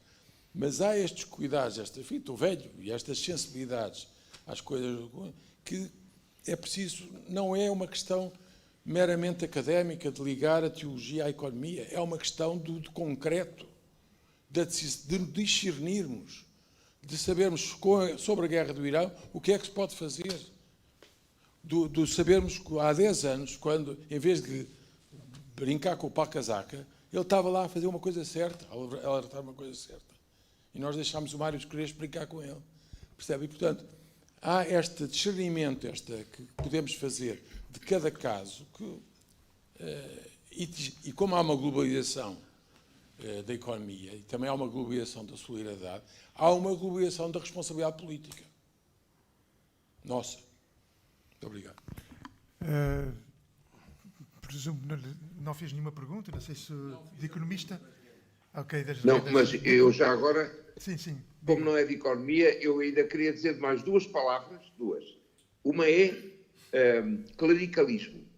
Foi das coisas que o Papa enfrentou, Exatamente. e eu acho que é mesmo das barreiras que não o maior problema da Igreja, o clericalismo. que não conseguiu, e de facto ainda está a ser, com respeito por todas as vossas reverências e mais, não é? Bom, portanto, e a outra já não me lembro. Pronto, era assim. Mas ficou essa de clericalismo. Mas agora de economista para economista, não sei se o Nuno quer dizer alguma coisa. Portanto, o Tomás, agradeço ao professor Tomás Dentinho a questão, que eu já conheço o professor Tomás há muito tempo, sabe que certamente não se dirige a ele a questão dos economistas, porque é alguém que faz a ligação muitas vezes. Eu sei que não é uma questão meramente académica, eu foquei esse lado, porque tenho que focar em algum, não consigo focar em todos. Eu também não tenho tanta experiência de viagem como tem o professor Tomás, nem nunca vou ter. Portanto, em tantos sítios como Iraque e outros, não. Mas concordo plenamente que acho que nós devemos ficar apenas pelas questões académicas, mas penso que todos os temas têm que ser abordados, e este é um deles que também tem que ser abordados, faz parte da formação das pessoas e do que pode ser o futuro do que é o pensamento sobre estas questões. Também, quando o não voltar para trás para nacionalismos ou essas questões, também penso que não está fora de questão isso ter sido proposto pelo Papa Francisco. Portanto, penso que também aí concordamos. A questão da renda, primeiro, como o professor Tomás sabe, ou posso chamar Tomás, que é como somente nos tratamos, como o Tomás sabe, a primeira formulação, a clássica da renda, vem do livro de David Ricardo, de 1817, que chama-se precisamente Princípios de Economia Política e Tributação. Porque é que eu enfatizo a tributação? Porque ele fala, de facto, todo o discurso dele é construído em termos daquilo que são rendas indevidas, ou seja, rendas que não têm uma função nem social nem económica, são o alvo primordial da tributação para a tal redistribuição que se possa vir ou não a fazer.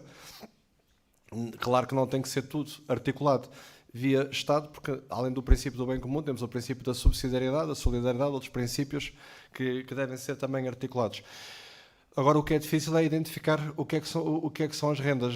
Por exemplo, eu lembro-me uma vez de estar a falar com outro professor em Inglaterra e estávamos a tentar ver se uma determinada empresa se era o que se chama uma renda de inovação, que era o que o Tomás estava a falar, uma renda subsidiária, ou seja, uma renda que decorre de estar a inovar de tal forma que não aparecem, ou seja, que existe uma concorrência não efetiva, mas pelo menos potencial para essa empresa ter sempre um incentivo para inovar, ou até que ponto é que ela não existia. Portanto, o problema é sempre na identificação, mas se a ideia do Tomás, pelo que eu percebi, é que esse tipo de rendas indevidas, que é algo que o David Ricardo já argumentava, podem ser o alvo primordial do que pode ser uma política de alguma redistribuição, não tem nada a opor. Se foi isso que foi dito. Não sei se foi isso que foi dito. Eu acho que sabemos um pouco sobre isso e, portanto, há guerras. A renda da conquista de território é muito a procura de rendas profissionais ou rendas portanto, há muito dessa questão que eu acho que está pouco resolvida. Acho que não está muito bem resolvida do ponto de vista económico, onde é que essa questão da redistribuição da renda que existe a nível local, existe, mas falta-nos, porque a própria renda em si é necessária, não é? Porque para salvaguardar, ligando à questão do ambiente, não é? Eu julgo que esta que questão... vocês estão a discutir, julgo que entra naquele princípio também que é fundamental da doutrina social da Igreja, que é o destino dos bens da terra. O destino universal dos bens. O destino universal dos bens. Aí a Igreja tem uma resposta relativamente explícita a isso. Mais alguém quer fazer alguma questão, alguma pergunta?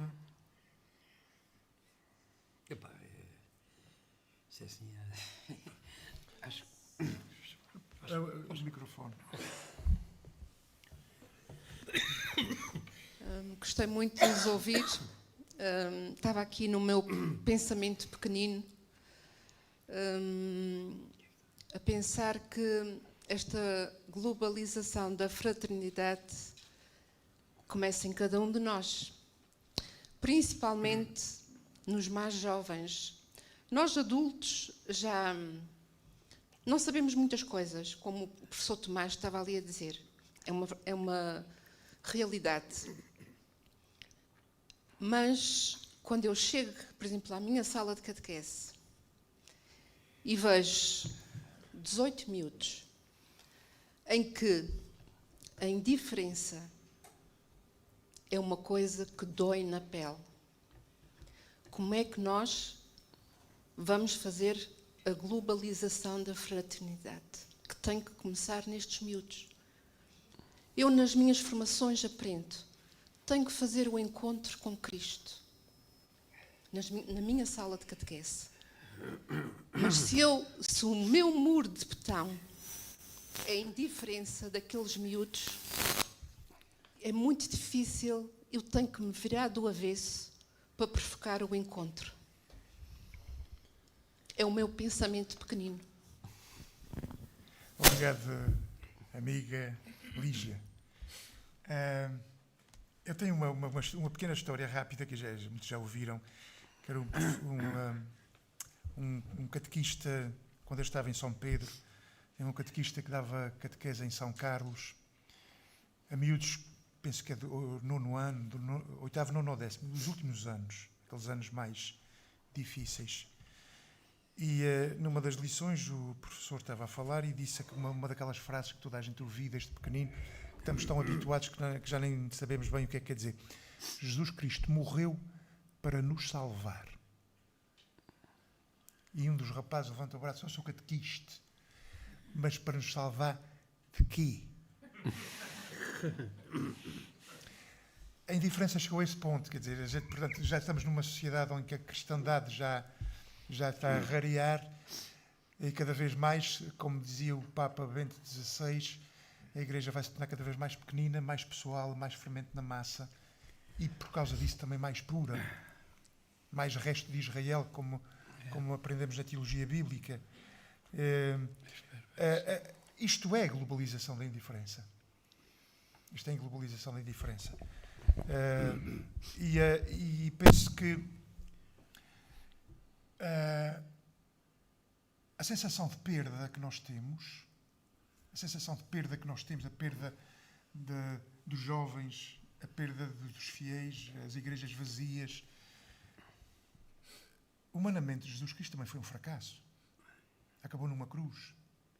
E começou um discurso, que é vai lá, metaforicamente, começou um discurso, que é o discurso de Pão da Vida, no capítulo 6 de São João, com 5.000 homens, com 5.000 pessoas, e acabou com 12. O discurso foi-se tudo embora.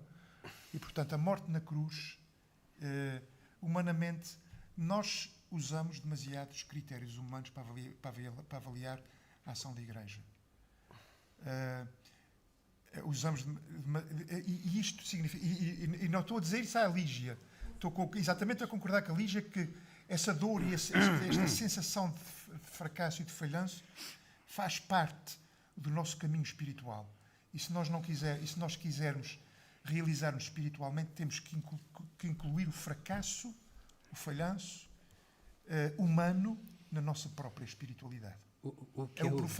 É o caminho do verdadeiro profeta. O que é o clericalismo? É o poder. E o maior problema da Igreja foi sempre o poder. A forma como se relacionou com o poder, ou como exerceu o poder. Jesus Cristo, por 72 vezes, fala contra o poder. Ou diz, o poder é serviço.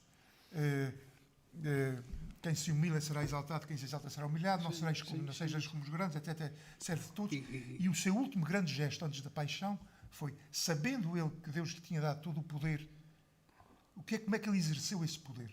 Ajoelhou-se diante dos discípulos e lavou-lhes os pés. É um gesto profético. E o Papa Francisco imita muitas vezes os gestos proféticos de Jesus. É um gesto profético que nos diz tudo. Nós somos... A Igreja... Isto é quase a prova do algodão, e se calhar vou dizer um disparate. Quando a Igreja era pequenina, era muito mais santa e muito mais sinodal. E eventualmente está a ficar mais pequenina. E eventualmente está a ficar mais santa. Eventualmente resiste às tentações de poder, do domínio e do proselitismo exagerado. E o exemplo é como disse o Papa Bento XVI, não vale a pena marketing pastoral.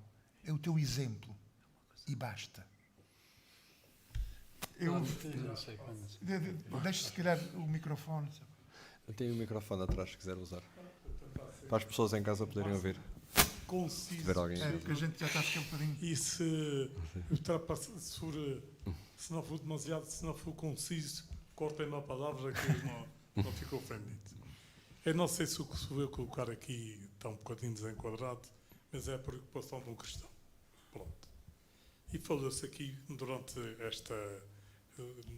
nos membros do painel e aliás, por plataforma Zoom, salvo erro, mas não deixa de não ser uma pessoa presente do painel.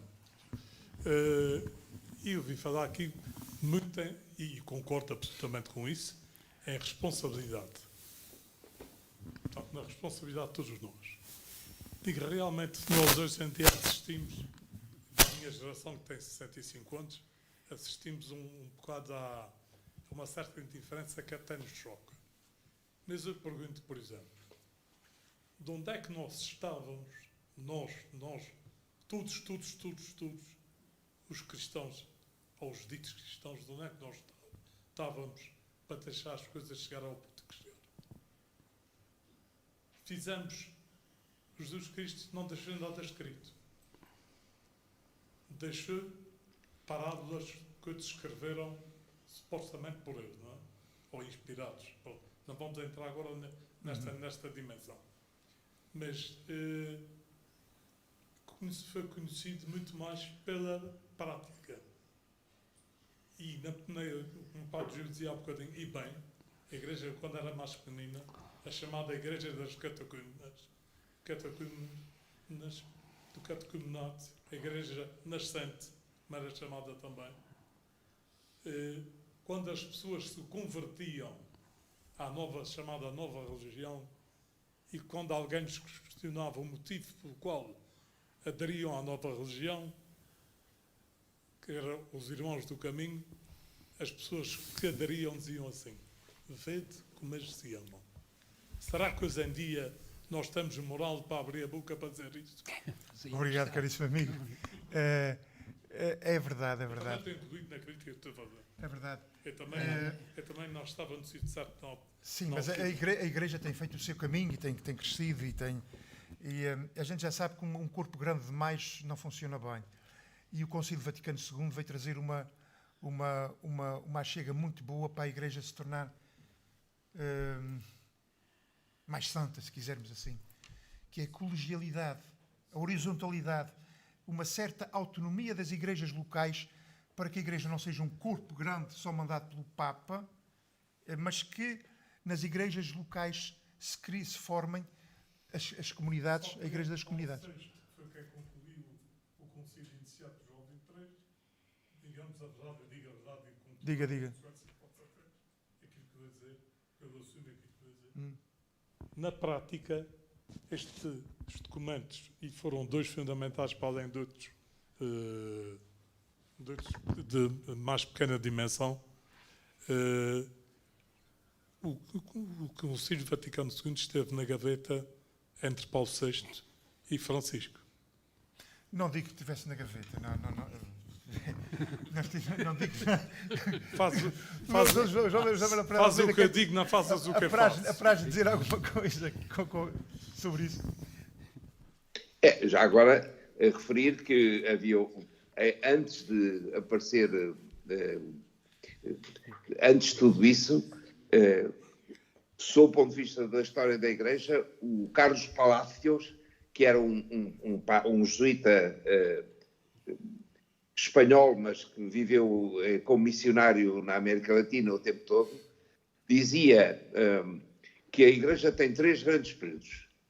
O período dos 4 primeiros séculos, depois o período de Constantino ao Vaticano II e o período a seguir ao Vaticano II. Pronto, e de facto, se for assim, não é? É a questão da aliança com o poder. A história é essa. Não é? E, portanto, depois do Vaticano II, de facto, nós, como já foi dito pela mesa, temos muita dificuldade no acolher o Concílio Vaticano II, como é próprio dos concílios, e, de alguma maneira, há uma relação estreita entre João XXIII e Paulo VI e o Papa Francisco a este propósito, ou seja, de querer voltar às fontes e esperemos que agora o Papa Leão também, até porque as catequeses de quarta-feira vão ser sobre os documentos do Concílio Vaticano II, lidos estes anos todos depois, não é? E, portanto, de facto, há sempre uma continuidade feita de descontinuidades e talvez haja alguma frescura no Papa Francisco correspondente à primavera do Concílio Vaticano II, que a gente, entretanto, já passou por várias estações ao longo dos pontificados anteriores. Obrigado, Dr. José Manuel. Mais alguma intervenção? Bom, se calhar é mesmo bom terminarmos, já são quase 10 horas da noite. Da minha parte, tenho a agradecer ao Dr. Nuno Martins, a segunda vez que está connosco nestas conversas de diálogos contra a maré. Prometemos continuar. Informo que estes diálogos, essas iniciativas de diálogo contra a maré acontecem 3 vezes por ano. Esta é a primeira vez este ano, mas vai acontecer. Esta era para ser o ano passado, mas tivemos que adiar. Era para ser a 4 de dezembro, julgo. Dentro de 2 meses, não sei agora bem a data. E qual é o tema? Nós é que somos os organizadores e estamos esquecidos, imagina. Não estamos esquecidos de nada. Já vou dizer. É sobre eclesiocentrismo ou cristocentrismo. Cristocentrismo ou eclesiocentrismo. Exatamente. Isto será também aliciante, porque o Papa Francisco foi eminentemente cristocêntrico. Portanto, esta questão é cristocentrismo ou eclesiocentrismo, é se a minha fé é um encontro pessoal com Cristo ou se a minha fé é adesão à Igreja. Quer dizer, deve ser as duas coisas. Mas primeiro é adesão a Cristo. Encontro pessoal com Cristo. Isso é cristocentrismo. Porque há também aqueles que gostam muito das coisinhas da Igreja. Isto é muito eclesiocentrismo. Faz-me lembrar Eduardo Bonin, o fundador dos Filhos de Cristandade em Fátima, em 1999, que falava-se das divisões na Igreja. Ele disse: só conheço 2 tipos de cristãos. Os cristãos cães e os cristãos gatos. Ele explicava assim: um gato, desde que tenha a comidinha no seu lugar, a areia no seu lugar e a caminha no seu lugar, não se importa saber como o dono. Tem os seus rituais. Isto não é verdade, mas é a ideia social que se tem. O cão não quer saber onde é que vai comer, em que carro vai fazer xixi, onde é que vai dormir. Quer estar ao pé do dono. É o cristocentrismo. É Jesus, não é? E é um exemplo bastante interessante. Cristãos cães e cristãos gatos. Mas isso fica para a próxima. Fica para daqui a sensivelmente 2 meses. Havemos de falar. Um agradecimento muito especial ao Nuno, como eu já disse, ao Nuno Martins, ao Dr. Nuno Martins. É de facto uma pessoa com um arcabouço intelectual grande. Um abraço e um agradecimento muito grande ao meu amigo, padre, professor, doutor, médico também, José Manuel Pereira de Almeida, amigos lá já de longa data. Não nos temos visto muitas vezes hoje, mas já perceberam que este é um dos homens da Igreja em Portugal e da Igreja Social, também da Igreja de Papa Francisco, que merece também todo o nosso reconhecimento. Muito obrigado, Dr. José Manuel Pereira de Almeida. Um agradecimento ao Dr. Carlos Correia e ao Dr. Avelino, que são os responsáveis e os organizadores juntamente comigo, destes diálogos contra a maré, pelo trabalho que têm feito, tanto de logística como também de conteúdos, e por mais este dia extraordinário. E a todos vós aqui presentes, um abraço, obrigado pela vossa presença. E um abraço também ao seminário, que na minha pessoa e também agora na pessoa do reitor, temos acolhido também esta esta experiência de diálogos contra a maré. Termina tudo com um abraço. Obrigado.